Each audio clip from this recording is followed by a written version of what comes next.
I thought a lifetime of love and sacrifice would earn me my children's gratitude, but one overheard phone call shattered that illusion forever. At 74, I discovered I wasn't their beloved mother anymore. I was just a walking wallet, a problem to be solved once they drained me dry.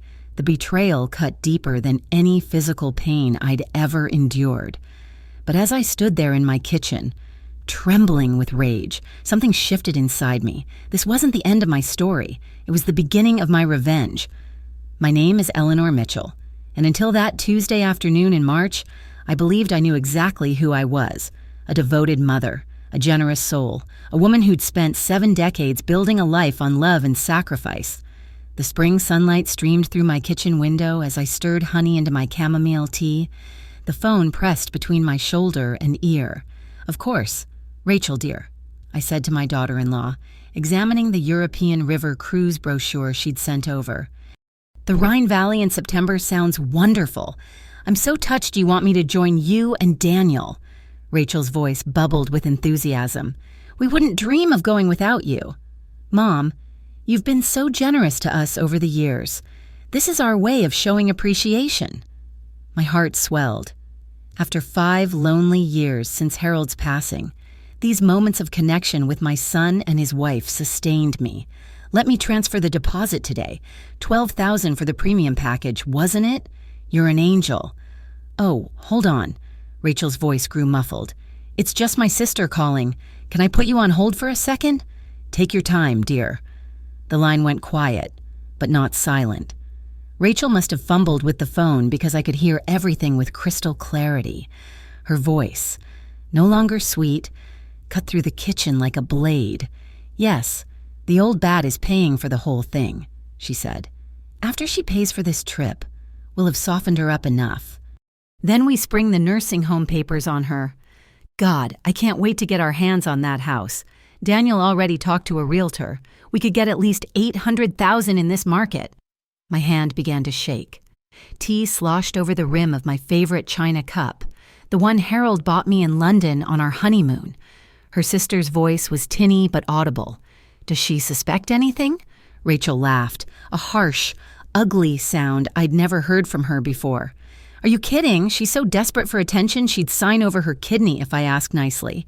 The woman practically throws jewelry at me every time I compliment something. It's pathetic, really." "And Daniel's okay with this?"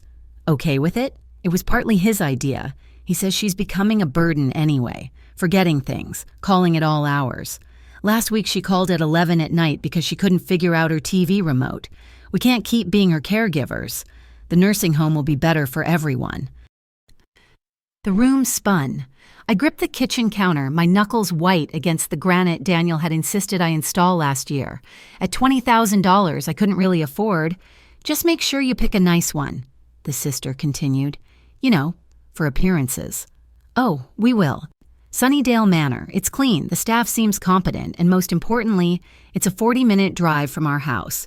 Far enough that we won't feel obligated to visit more than once a month." My legs gave out. I sank into the kitchen chair, the one where Daniel used to do his homework, where he'd told me about his first girlfriend, where he'd cried in my arms after his college rejection letters came in. "Anyway, I should get back to buttering her up," Rachel said. "Talk later." The line shifted. "Mom, you still there?" I stared at the phone in my hand as if it were a serpent. My mouth opened and closed, but no words came. 74 years of words, and I had none. "Mom, hello?" I found my voice, though it sounded strange and distant. "I'm here. Sorry, dear, I think I need to go. Not feeling well suddenly." "Oh no, is everything okay? Do you need us to come over?" The false concern in her voice made bile rise in my throat. "No, I'll be fine." "Well, call if you need anything. Love you." I hung up without responding. Love. The word echoed mockingly in the empty kitchen. My hands wouldn't stop shaking. I pressed them flat against the table, studying the age spots and prominent veins. These hands had changed Daniel's diapers, had worked double shifts at the library to pay for his college, had held him through chickenpox and heartbreak and dreams deferred. These hands had signed every check they'd ever asked for, had wrapped every gift with care, had applauded at every milestone, And this was my reward. Not love, not gratitude, not even basic human decency. I was a burden, a wallet, a problem to be managed and warehoused. The crushing weight of betrayal pressed against my chest, but beneath it, something else stirred, something cold and sharp and clarifying. Rage. That night, I couldn't sleep. I lay in the bed I'd shared with Harold for 43 years, staring at the ceiling, replaying every interaction from the past 5 years since his death. The memories came in waves, each one more painful than the last. I remembered the week after Harold's funeral, how Daniel had held me while I sobbed, promising he'd take care of me. "You'll never be alone, Mom," he'd said. "Rachel and I will always be here."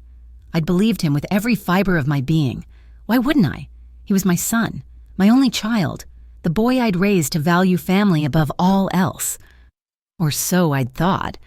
The signs had been there, hadn't they? I'd just been too desperate, too lonely, too willing to explain them away. Like when Rachel admired my mother's pearl necklace last Christmas. "Oh, Eleanor, it's absolutely stunning," she'd gushed, fingering the lustrous strands. "Such a classic piece." Without thinking, I'd unclasped it and pressed it into her hands. "It's yours, dear. It looks better on you anyway." The way her eyes had lit up, I'd thought it was gratitude. Now I recognized it for what it was. Triumph. Or the grandmother's clock in the hallway. The one Harold's father had built by hand. Rachel had mentioned how perfectly it would fit in their foyer. By the following week, Daniel was loading it into his truck. "You don't mind, do you? Mom? You said you were thinking of redecorating anyway." Had I said that? I couldn't remember, but I'd smiled and waved as they drove away with another piece of my history. The jewelry, the antiques, the loans that were never mentioned again. It all made sense now. They'd been systematically stripping me of valuables, testing how much they could take before moving on to the biggest prize, the house itself. I sat up in bed, my heart racing. The house, this beautiful Victorian that Harold and I had bought as newlyweds, that we'd spent decades restoring, where we'd raised our son. They wanted to sell it for $800,000. My home would become their windfall, and I'd be shuffled off to Sunnydale Manor to sit in some sterile room, forgotten except for obligatory monthly visits. The truly crushing part was remembering how grateful I'd been for their attention. Every dinner invitation, every phone call, every request for money, I'd received them like gifts. "Could you help with the car payment this month? Mom, things are tight." "Of course.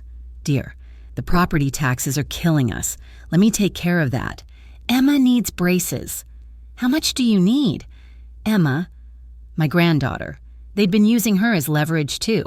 I realized whenever I questioned anything or showed the slightest resistance, suddenly Emma would be too busy to visit. "Soccer practice," they'd say. Or, "She has a lot of homework."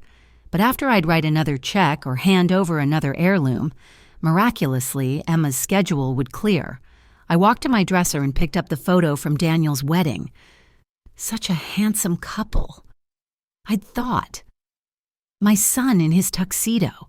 Rachel, radiant in white. I'd paid for that wedding.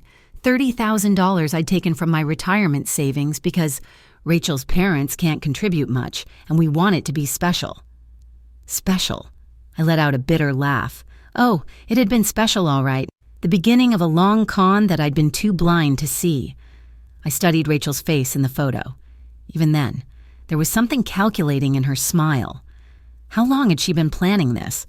Had she sized me up from the very beginning? Seen the lonely widow with money in the bank and a heart full of love to exploit? And Daniel, my boy. When had he changed? Or had I simply refused to see who he really was? I thought of all the excuses I'd made for him over the years. He's busy with work. He's stressed about money. He's trying to build a life for his family. But the truth was simpler and uglier. He'd chosen his wife over his mother, chosen money over love, chosen convenience over conscience. I set the photo face down on the dresser. Tomorrow I'd throw it away. Tonight, I needed to think. The memories kept coming. Every Christmas where they'd arrive late and leave early. Every birthday they'd forgotten until I reminded them. Every time I'd been sick and they'd been too busy to help. Call us if it gets worse. Mom. But when they needed something, I was expected to drop everything. I thought I was buying love. How pathetic that sounds now. But that's what it was, wasn't it? Each check I wrote, each treasure I handed over, each sacrifice I made, I thought I was investing in my family, securing my place in their lives. Instead, I was just enabling my own exploitation. The clock in the corner chimed 3 a.m, Harold's mother's clock, one of the few pieces they hadn't managed to claim yet. Its steady ticking had comforted me through decades of nights. Now it seemed to be counting down to something. But what? I stood and walked to the window, looking out at the garden Harold and I had planted together, in the moonlight. I could see the rose bushes we'd chosen for our 25th anniversary, the oak tree we'd planted when Daniel was born. This wasn't just a house worth $800,000. This was my life, my history, my sanctuary, and I'd be damned if I'd let them take it from me. The rage that had sparked in my kitchen began to crystallize into something harder, colder. I'd spent 74 years being the good mother, the generous soul, the easy mark. But that woman had died today at 2:45 in the afternoon, killed by a phone call she was never meant to hear. The woman who remained had some planning to do. The next morning, I made 2 phone calls. The first was to Rachel. "I'm so sorry about yesterday," I said, injecting a tremor into my voice. I felt dizzy and confused. It's been happening more lately. Maybe I'm getting too old for my own good. "Oh, Mom, don't say that," Rachel's voice dripped with false sympathy. "You're not old, just maybe a bit overwhelmed? Living in that big house all alone can't be easy." I almost laughed at how quickly she'd taken the bait. "You're probably right. Anyway, I've transferred the money for the trip, all $12,000. You're wonderful. This vacation will do you so much good." The second call was to Margaret O'Connor, Harold's attorney for 30 years. She'd handled his estate and become a friend in the process. "Eleanor, how lovely to hear from you. How are you managing? I need to see you. Margaret, today if possible. It's urgent." Something in my tone must have alerted her. "Come by at 2. I'll clear my schedule." Margaret's office hadn't changed in decades. Dark wood, leather-bound books, diplomas on the walls. She was in her 60s now, silver-haired and sharp-eyed behind designer glasses. After her secretary brought tea, I told her everything. Margaret's expression grew stonier with each detail. When I finished, she leaned back in her chair. "The vultures. I see this too often, Eleanor, adult children treating their parents like ATMs. But we're going to protect you." "I don't want protection," I said. "I want revenge." A slow smile spread across her face. "Even better.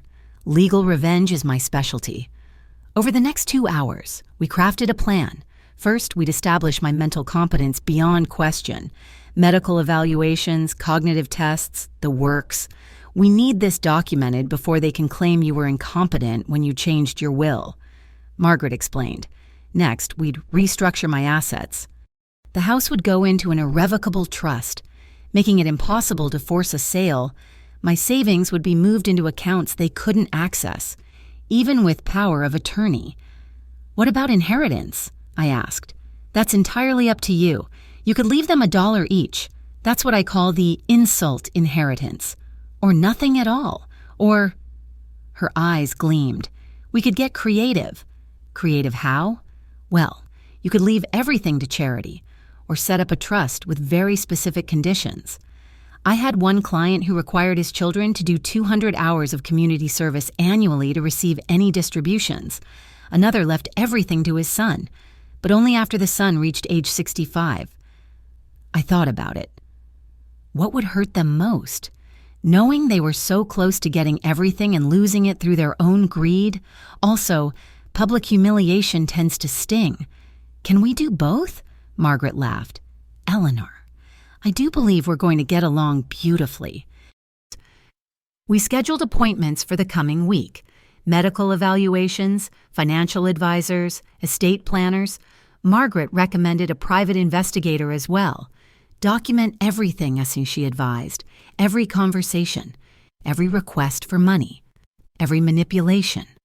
We're building a case, not for court, but for your own protection and peace of mind. As I left her office, I felt something I hadn't experienced in years: power. Not the artificial authority that comes from writing checks, but real power, the kind that comes from taking control of your own life. That evening, Daniel called. "Mom, Rachel told me you weren't feeling well yesterday. I'm worried about you." The concern in his voice sounded so genuine. If I hadn't heard Rachel's call, I would have been touched. Now I recognized it as performance. "I'm fine. Sweetheart," I said, slipping into my new role. "Just tired. This old house feels so big sometimes." "Maybe you should think about downsizing," he suggested. "Right on cue. Something more manageable." "Perhaps you're right. Your father always said I held on to things too tightly." Dad was a wise man. "Listen, why don't Rachel and I come by this weekend? We could help you go through things, see what you might want to pass along. Pass along, not get rid of, not donate. Pass along, to them, of course." "That would be lovely," I said. "I've been thinking about my jewelry collection. So many pieces I never wear anymore." I could practically hear him salivating. "That's the spirit, Mom. No point in things sitting in drawers gathering dust." After we hung up, I went to my jewelry box and began cataloging every piece. My engagement ring. They wouldn't get that. The diamond earrings Harold gave me for our 40th anniversary. Those neither. But the costume jewelry I'd collected over the years, I'd let them think those were valuable. Let them paw through paste and glass. Thinking they'd struck gold, I pulled out a legal pad and began making lists. Assets to protect, evidence to gather, stories to tell. I had 3 days before they descended like locusts, and I intended to be ready. The woman who'd cried in this bedroom last night was gone. In her place sat someone harder, smarter, and infinitely more dangerous.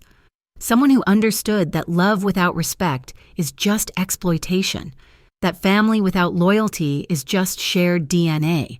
They thought they were coming to pick the bones of a week-old woman. Instead, they'd find a warrior in pearls and sensible shoes. Let the games begin. The European trip couldn't have come at a better time. While Daniel and Rachel spent 3 weeks floating down the Rhine on my $12,000, I had work to do. But first, I had to perfect my performance as the declining widow. The day before they left, Rachel had called. "Now, Mom, are you sure you'll be okay while we're gone? I've asked my sister Julia to check on you." "How thoughtful," I'd replied, letting my voice quaver slightly. "Though I do forget sometimes. Did I give you the trip money? My memory isn't what it used to be." "Yes. Mom, you transferred it last week. Remember?" Her tone was patient, but I could hear the underlying excitement. If I was forgetting major financial transactions, how much easier would it be to manipulate me? "Oh, of course. Silly me." Julia arrived 2 days after they left. Using the spare key Rachel had borrowed and copied without my permission, I was ready for her, sitting in the living room in my robe at 1 p.m, surrounded by scattered mail. "Eleanor, why aren't you dressed?" I looked up with practiced confusion. "Julia? What time is it? I was sorting mail, but I can't remember what I was looking for." She quickly scanned the papers, no doubt checking for bank statements or investment documents.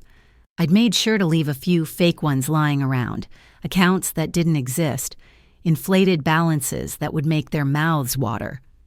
"Let me help you," she said, gathering the papers with unseemly eagerness. "You should have someone managing these things for you.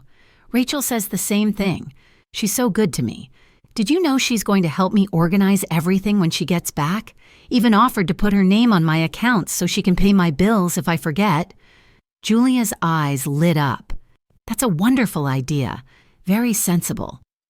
Over the next week, Julia visited daily, sometimes bringing Rachel's friend Linda or their cousin Marie. They'd find me in various states of confusion, wearing mismatched shoes, looking for my deceased husband, forgetting their names. Each visit, they grew bolder, prowling through my house like appraisers. "This china cabinet is so cluttered," Linda observed, running her fingers over my Waterford crystal. "You should let Rachel help you declutter." "Such a big house for one person," Marie added, testing the weight of a silver candlestick. Have you thought about something smaller? I played my part perfectly. Rachel mentioned something about a nice place. Sunny something? She says they have activities and friends my age. They exchanged meaningful looks. The plan was working. What they didn't know was that I had my own visitor, a private investigator named James Brennan, whom Margaret had recommended. He'd installed tiny cameras in the common areas, perfectly legal since it was my home. Every grasping comment, every covetous glance, every whispered conversation when they thought I was napping, all recorded. The footage was enlightening. Julia on her phone. The old bat has lost it completely. Yesterday she couldn't even remember my name. This is going to be easier than Rachel thought.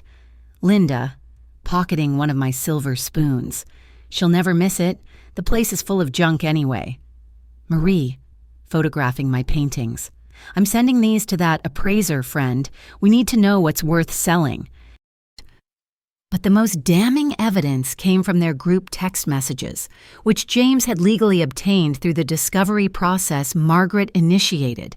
They had a whole thread dedicated to Operation Sunshine, their code name for getting me into Sunnydale Manor. She asked about the nice place again today. Julia had written, "I think R's manipulation is working. Perfect. When R gets back, we move fast. The longer we wait, the more she might give away to charity or lose track of."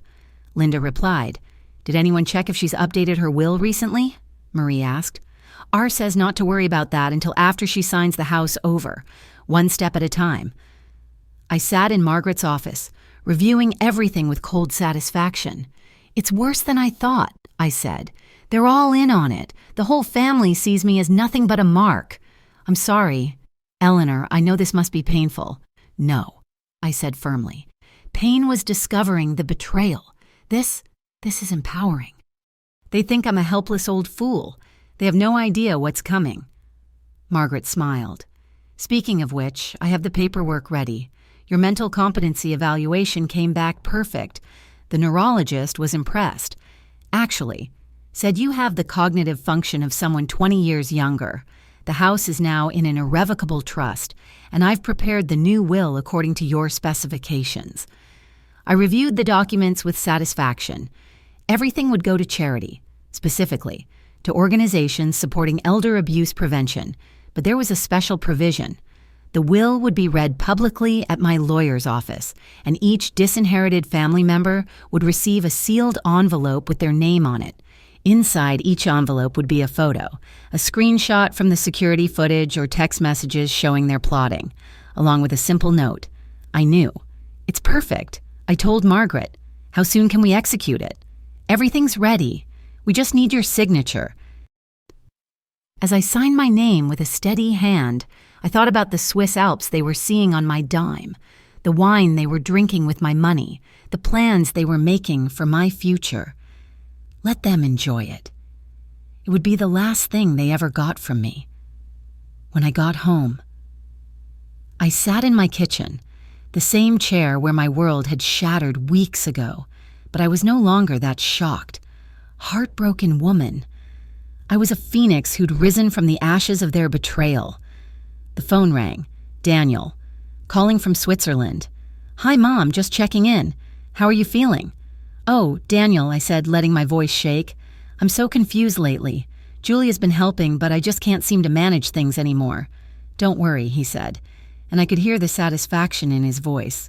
"When we get home, Rachel and I will take care of everything. You won't have to worry about a thing. You're such a good son." I lied. "I don't know what I'd do without you." "Love you, Mom. See you next week." I hung up and smiled. Next week. Indeed, they thought they were coming home to claim their prize. Instead, they'd find the trap had already been sprung. With Daniel and Rachel still in Europe, I moved into the next phase of my plan. First order of business, changing the locks. The locksmith arrived at 8 sharp Monday morning. "Lost keys?" he asked. "Getting to work." "Something like that," I replied. "I need every lock changed, doors, windows, even the garage, and I want the best security system you offer." While he worked, I began my financial restructuring, my laptop open at the kitchen table. I methodically moved money between accounts. The checking account they knew about would maintain a modest balance, enough to seem normal but not enough to be worth stealing.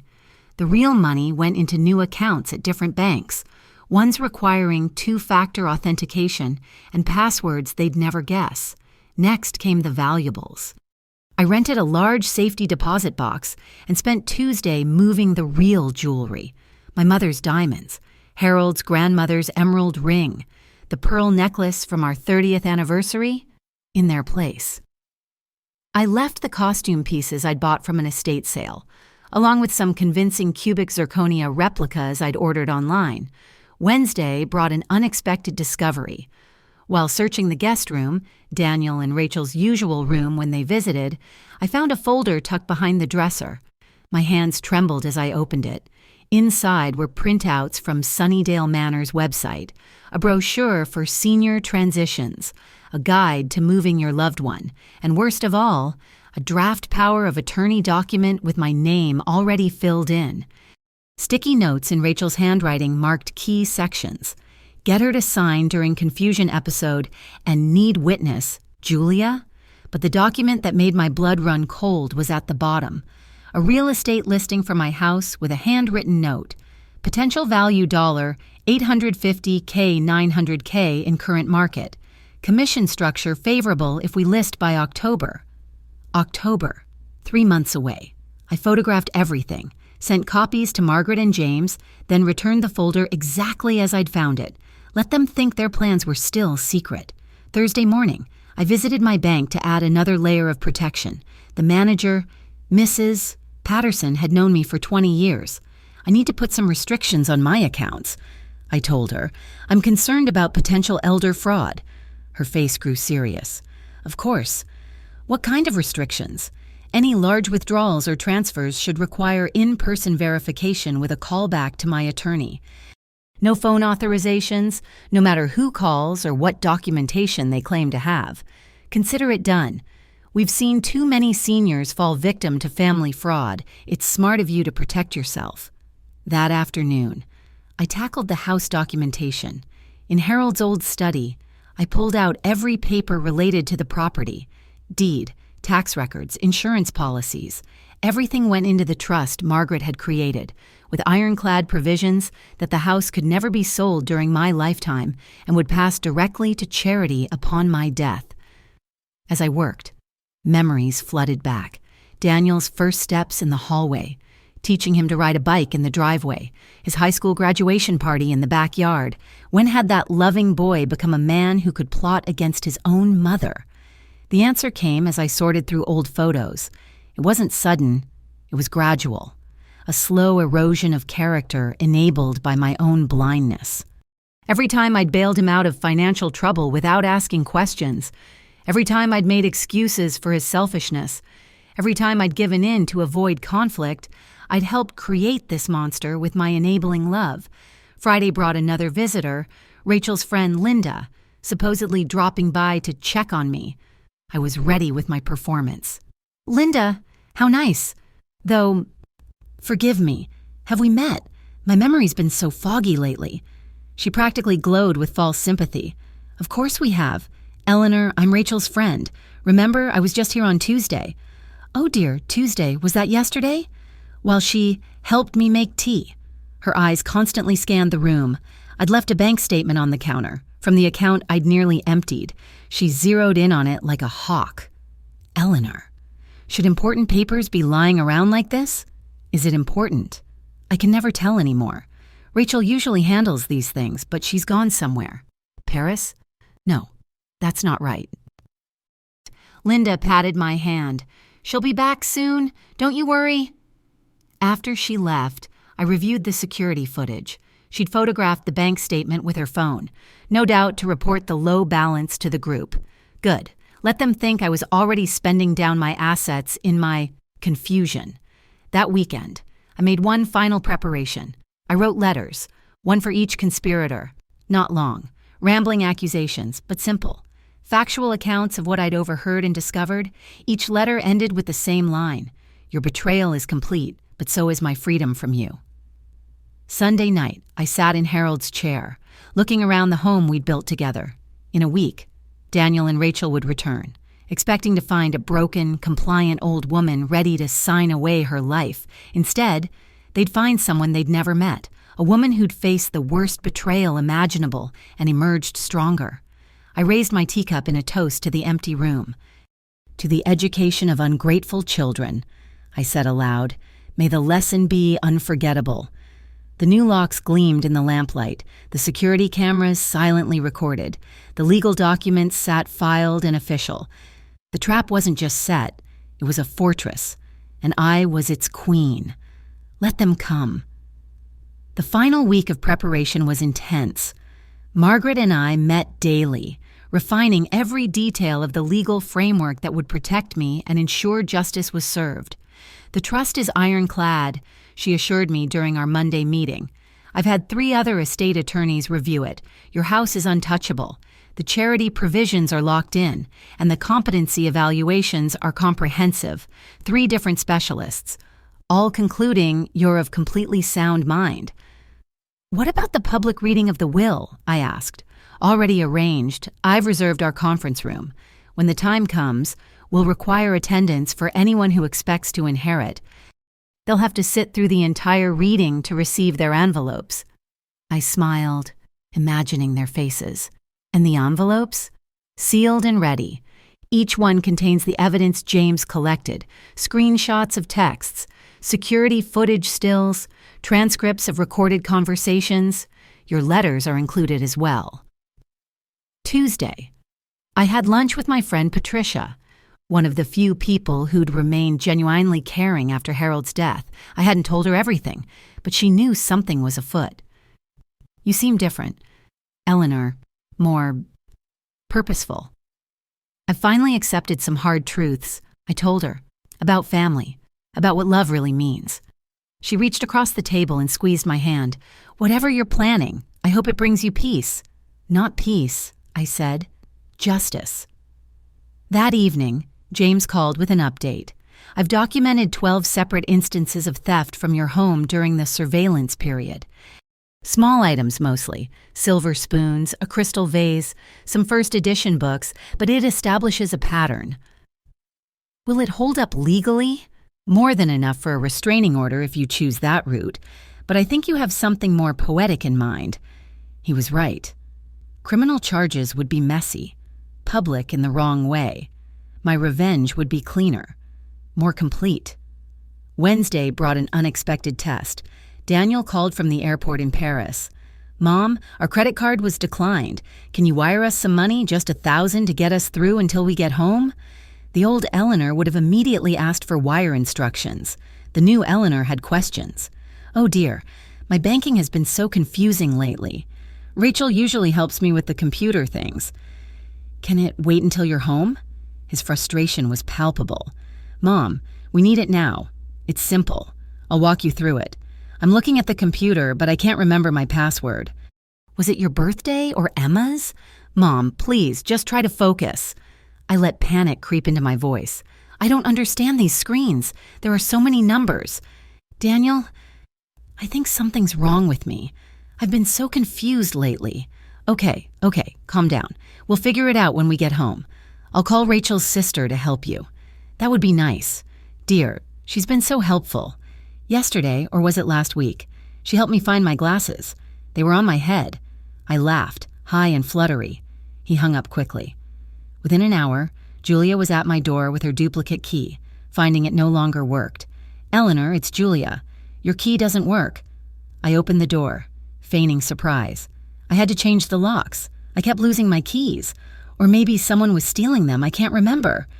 She pushed past me, eyes scanning for changes. "Daniel called. He's worried about you." "Daniel? Is he the one with the beard?" "No, that's Harold." "Harold's gone, isn't he?" Julia's eyes gleamed with predatory satisfaction. "Yes, Eleanor. Harold passed 5 years ago. Daniel is your son."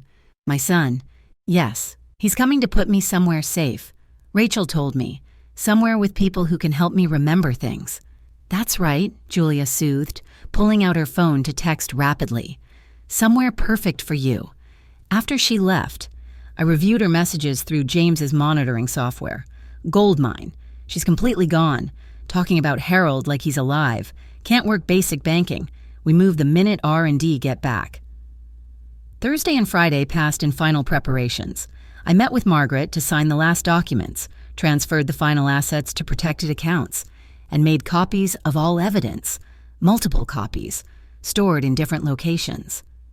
Margaret walked me through the timeline one last time. When they approach you about the nursing home, you'll seem compliant but insist your lawyer review everything first. That brings them to my office, where we'll have witnesses for their behavior. Then we spring the trap. What if they try to force the issue? File for guardianship? Let them try. We have 3 psychiatric evaluations, cognitive testing, and a paper trail showing you've been competently managing complex legal and financial matters for weeks. Any judge would laugh them out of court. Saturday morning, I stood in my secured home. Everything in place. The cameras were recording, the locks were changed, the valuables were safe, the legal documents were filed, the evidence was compiled. I walked through each room, remembering. In the nursery-turned-guest room where Daniel had slept as a baby, in the kitchen where I'd taught him to cook, in the living room where he'd announced his engagement to Rachel. My heart so full of joy for his happiness. That woman, the trusting, loving, blind woman, was gone. In her place stood someone harder but wiser. Someone who understood that love without respect is meaningless, that family bonds can become chains, that sometimes the greatest act of self-love is saying no more. The phone rang. Daniel. "Mom, we just landed. We'll be by tomorrow afternoon to see you. We have so much to discuss about your future." "Of course, dear," I said, voice trembling with fake frailty. "I'll make certain to be here." "Good. And Mom, don't make any major decisions until we talk. Okay? I understand completely," I replied, smiling at my reflection in the hallway mirror. The woman looking back at me had steel in her spine and justice in her heart. Tomorrow. They would come expecting to find their victim ready for the slaughter. Instead, they would face their reckoning. The trap wasn't just set, it was perfect. I slept better that night than I had in years. Sunday arrived bright and clear. I dressed carefully, a soft blue cardigan Harold had loved, comfortable slacks, my wedding rings. I wanted to look like what they expected, a harmless, declining widow. At 2:15, I heard their car in the driveway. Through the window, I watched them unload their luggage, tanned and relaxed from their Rhine cruise. Rachel paused to text on her phone, probably alerting her sister that they'd arrived. Daniel stretched, looking up at the house with an expression I now recognized as appraisal. The doorbell rang. Showtime. "My darlings!" I exclaimed, opening the door wide. "Was it Paris or Rome? I can't seem to remember where you went." Daniel and Rachel exchanged meaningful glances. "The Rhine. Mom," Daniel said patiently. "In Germany. Remember? You paid for the trip." "Did I? How generous of me."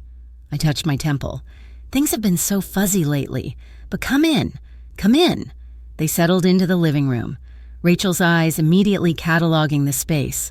I'd deliberately left some gaps, missing silver frames, absent candlesticks, to suggest I'd been misplacing things. "Mom, we need to talk," Daniel began, leaning forward with practiced concern. "Rachel and I have been worried about you." "Julia told us you've been having episodes," Rachel added. "Confusion, memory loss. She said you didn't even recognize her last week." I let my hands flutter nervously. Sometimes faces swim together, and the days. Monday feels like Friday. Or was it Tuesday? Harold used to help me keep track. But, "Mom, Dad's been gone for 5 years, Daniel said gently. I blinked at him. 5 years? No, that can't be right. We just had our anniversary dinner at... I trailed off, looking lost. Rachel pulled out a manila folder, the same one I'd found hidden in their room. "Eleanor, we've been researching some wonderful communities where you'd have support, professional care, activities, people your own age." Sunnydale Manor, Daniel added, producing glossy brochures. "It's beautiful. Mom, like a resort. You'd be so much happier there." I took the brochures with shaking hands, pretending to struggle with the text. "This looks expensive." Don't worry about that, Rachel said quickly. The house will more than cover it. The market is excellent right now. We could get top dollar. Sell the house, I whispered. But Harold built that greenhouse. Mom. Daniel took my hands, and I had to resist the urge to pull away from his false warmth. You can't manage this place anymore. Just last month you left the stove on all night, and Julia found you wandering the garden at 3 a.m. Lies, all lies. But I nodded, looking frightened. I did. We've already talked to a realtor, Rachel continued, her excitement barely contained. She thinks we could list it for $850,000, maybe more. That would cover Sunnydale for years, with plenty left over. For your inheritance, I said innocently. They had the grace to look uncomfortable. For your care, Daniel corrected. That's all we're concerned about. I stood up slowly, shuffling to Harold's desk. If you think it's best. But shouldn't I have a lawyer look at these papers? Harold always said, Mom, that's not necessary. Rachel interrupted. We're your family. We only want what's best for you. But Harold was very particular about lawyers. He said never sign anything without Margaret looking at it first. Daniel's jaw tightened. Mom, you need to trust us. We're trying to help you. I turned back to them, letting tears fill my eyes. You're right. You're my son. Of course I trust you. It's just, this is happening so fast. The sooner the better. Rachel pressed. These places have waiting lists. We were lucky to get you a spot. You already have a spot? I asked, genuinely surprised by this revelation. They exchanged glances again. Well, a provisional spot. Daniel hedged. We had to move quickly when it became available. I sank back into my chair. When would I have to leave? We thought next month, Rachel said. Give you time to adjust to the idea. Sort through your things. Most of this stuff won't fit in your new apartment anyway, Daniel added, gesturing around the room. We'll help you decide what to keep, what to donate, what to sell, Rachel murmured, then caught herself. For your care fund, of course. I nodded slowly. Can I think about it? My mind feels so clouded today. Daniel's patience visibly frayed. Mom, there's nothing to think about. You need professional care. You can't live alone anymore. But what if I don't want to go? I asked, making my voice small and confused. It's not about what you want, Rachel snapped, then forced a smile. I mean, sometimes we have to make hard choices for the people we love. I studied them. My son, who'd once cried in my arms over scraped knees and broken hearts, and his wife, who'd smiled so sweetly at our first meeting. When had they become these cold, calculating strangers? All right, I whispered, if you really think it's best, but I want Margaret to look at the papers. For Harold, he'd haunt me if I didn't. They tried to hide their frustration. Fine, Daniel said. We'll set up a meeting this week, but Mom, Margaret needs to understand this is what's best for you. Of course, dear. I stood up again, wobbling slightly for effect. Would you like some tea? I think I have cookies somewhere. We should go, Rachel said quickly. You need rest. We'll call tomorrow to set up the meeting with Margaret. At the door, Daniel hugged me. I felt nothing but revulsion at his touch.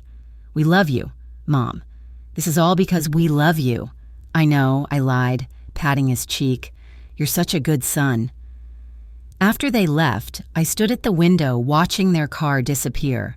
Then I walked to the hidden camera in the bookshelf and smiled directly at it. Did you get all that, James? I said to the empty room, knowing he was monitoring remotely. Every lying, manipulative word. My phone buzzed. A text from Margaret. Perfect performance. Meeting scheduled for Tuesday at 10. The conference room is reserved for the reading immediately after. I poured myself a glass of Harold's good scotch, the bottle I'd hidden from their inventory, and raised it to his portrait. Almost there. My love. Justice is about to be served. The trap had been baited, entered, and sprung. All that remained was watching them realize they'd been caught. Tuesday morning arrived crisp and clear. I dressed in my best suit, the navy one I'd worn to Harold's funeral. It seemed fitting for another kind of ending. Daniel and Rachel arrived at 9:45, Rachel clutching a folder thick with documents. Ready, Mom? Daniel asked, his smile not reaching his eyes. As ready as I'll ever be, I replied, letting them guide me to their car. The ride to Margaret's office was silent except for Rachel's occasional comments about the weather. I stared out the window, watching my city pass by, thinking about all the years I'd spent building a life here with Harold, raising our son, believing in the sanctity of family.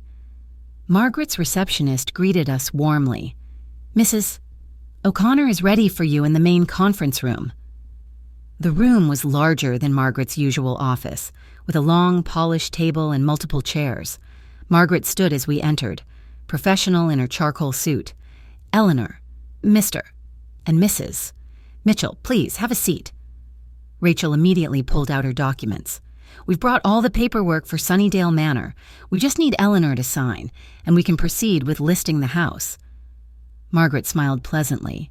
"Of course. But first, there are some matters we need to address." She pressed a button on her phone. "Please send them in." The door opened, and James Brennan entered, followed by two other people I didn't recognize, official-looking types with briefcases. "What's going on?" Daniel demanded. "These are my colleagues," Margaret explained. "Mr. Brennan is a private investigator. Miss Chen is from Adult Protective Services. Mr. Fitzgerald represents the district attorney's office." Rachel went pale. "I don't understand." Margaret opened her own folder. "Mrs. Mitchell, over the past month, you and your husband have been attempting to defraud an elderly person of her estate through manipulation, coercion, and theft. That's ridiculous."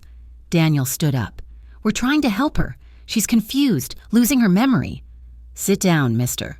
Mitchell," Margaret commanded. "Eleanor, would you like to address your son's concerns about your mental state?" I stood slowly, but when I spoke, my voice was clear and strong. My memory is perfect, my mind is sharp, and I remember everything. I looked directly at Rachel. "Including a phone conversation on March 15th at 2:45 in the afternoon." Rachel's face went white as paper. "You thought you'd hung up," I continued, "but I heard everything, how you called me an old bat, how you planned to put me in a nursing home after spending my money on your trip, how you couldn't wait to get your hands on my house." "Mom, I can explain," Daniel started. "No," I cut him off. "I'm done listening to your lies. For weeks, I've watched you and your cohorts circle me like vultures. Julia, Linda, Marie, all of them thinking they could pick my bones clean." James opened his laptop, connecting it to the room's screen. "We have extensive documentation of the conspiracy. Security footage began playing, Julia pocketing items, Linda photographing financial documents, Marie appraising my belongings. We also have these," he continued, displaying screenshots of text messages. The room fell silent as message after message appeared, each one more damning than the last. "This is illegal," Rachel shrieked. "You can't spy on us." "Actually," Mr. Fitzgerald spoke for the first time, "home security cameras are perfectly legal, as is monitoring communications when there's reasonable suspicion of elder abuse." "We'll sue," Daniel threatened. "Please do," Margaret smiled.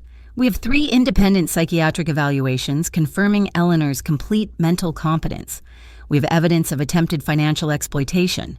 We have documented theft. Would you like to proceed with legal action?" They sat frozen, trapped. "Now," Margaret continued, "let's discuss consequences. Eleanor has graciously decided not to press criminal charges, though the evidence would certainly support them. However, there are conditions." She slid papers across the table. "Restraining orders. You will have no contact with Eleanor. No visits, no calls, no letters. Any violation will result in immediate arrest." "She's my mother," Daniel protested. "No," I said quietly. "A mother is someone you love and respect. I'm just your victim, but not anymore." Margaret wasn't finished. "There's also the matter of the will." "The will?" Rachel's greed flickered through her panic. "Eleanor has updated her estate plans. Since you're all here, we'll conduct the reading now." Margaret pulled out another document. "This is Eleanor Mitchell's last will and testament, executed this past week, witnessed and notarized." She began reading the legal preamble, then got to the distributions. to my son Daniel Mitchell and his wife Rachel Mitchell, who valued my money more than my love, who saw me not as a mother but as a burden to be discarded, I leave the sum of $1 each." Daniel's face crumbled. "Mom, please," Margaret continued. "The remainder of my estate, including my home, all financial accounts and personal belongings, is to be distributed to the following charities supporting elder abuse prevention and awareness." As she read the list of organizations, I watched my son's face cycle through disbelief, rage, and finally despair. Rachel had gone from pale to red to purple. "You can't do this," Rachel screamed. "We're family. You owe us." "I owe you nothing," I replied calmly. "I gave you love, support, and generosity for years. You repaid me with betrayal." Margaret produced 2 sealed envelopes. "These are for you, to be opened after you leave this building." "What is it?" Daniel asked, his voice broken. "The truth," I said. "Evidence of what you've become. Keep them as reminders, or throw them away. I no longer care." Security guards appeared at the door. Margaret had thought of everything. "Please escort Mr. and Mrs. Mitchell out," she said, "and ensure they understand the restraining order begins immediately." Daniel looked at me one last time. "Mom, I'm sorry. I never meant—" "Yes, you did," I interrupted. "Every word, every plan, every lie. You meant all of it. You just never meant to get caught."